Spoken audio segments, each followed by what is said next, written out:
This is Greg Williams, the master negotiator and body language expert with the negotiation tip of the week. Negotiation tip number 1050. Negotiation secrets resolve conflicts.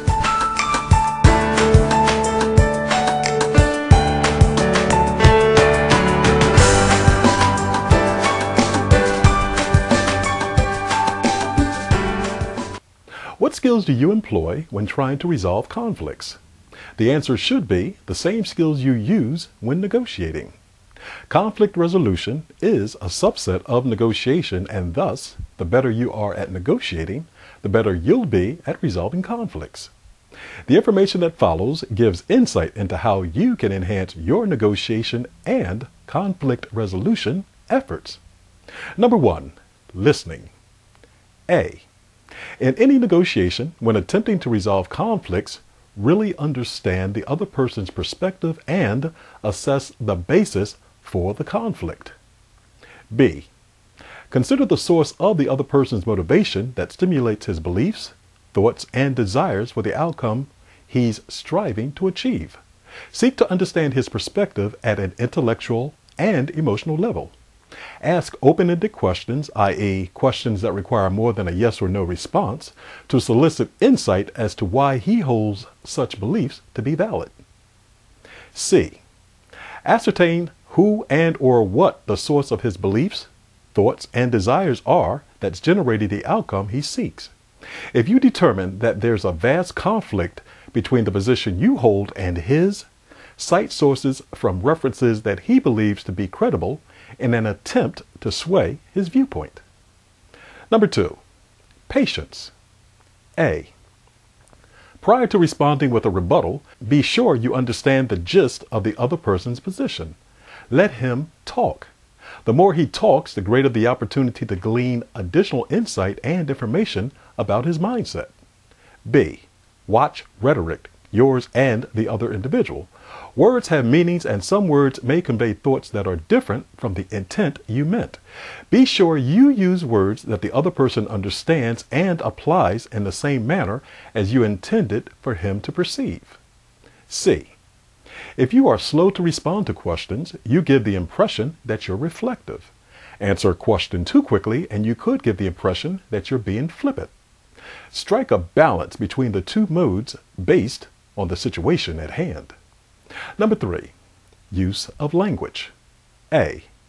Once you understand the other negotiator's perspective, assess the viability of his beliefs based on the verbiage he uses. Some words such as I believe versus I know or I'm sure of conveys the degree to which he believes his thoughts to be accurate. In observing the manner in which he uses words, you'll be able to peer into his beliefs and begin to determine the level of commitment he has for the outcome he seeks.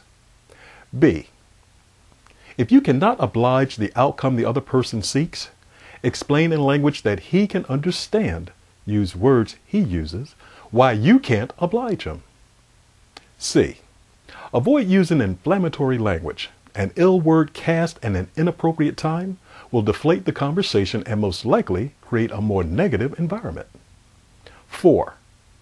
Tone and pace of voice. A. Align the tone and pace of your voice to the situation and strategy you've adopted. If the situation calls for a display of empathy, display it.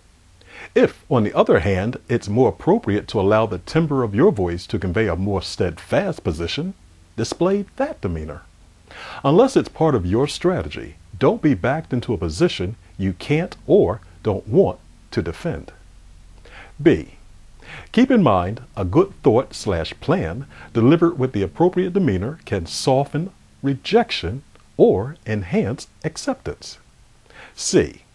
Try not to interrupt the other person when he's speaking. Take note of how long he delivers his position and be aware of when he starts to repeat himself. Regardless of whether the other person starts to pontificate, don't overtalk him. Just because you silence a man doesn't mean you've converted him. In order to gain benefits from the resolution of a conflict, you must delve deep enough into the psychological mind of the other individual to emotionally and intellectually understand his perspective. You must know what holds sway with him. In order to do so, you have to experience his reality. Once you're able to comprehend his perspective, you'll be prepared to offer a solution to his situation. If the intersection between what you're capable of delivering and what he needs intersects, success will lie at that junction, and everything will be right with the world. Remember, you're always negotiating. The negotiation tips are: number 1, a conflict is nothing more than desperate positions. Never become mentally burdened as a result of a conflict. Understand the source of it before attempting to address it. Number 2, in our everyday lives, we participate in conflict resolution. If you take note and utilize some of the same tactics and strategies you employ in your negotiations, you'll enhance your ability to resolve conflicts. Number 3, resolve in your mind that you'll reduce tension in your personal and business life by enhancing your communications with those you encounter. Become more adept at conflict resolution. That's it for this week. If you'd like to gain more insight about when to use the appropriate strategy and tactic during a negotiation and how to read body language, please go to www.themasternegotiator.com. Once there, click on Free Negotiation Tips. I look forward to seeing you again with next week's Negotiation Tip of the Week. This is Greg Williams, the Master Negotiator and Body Language Expert, saying, remember, you're always negotiating.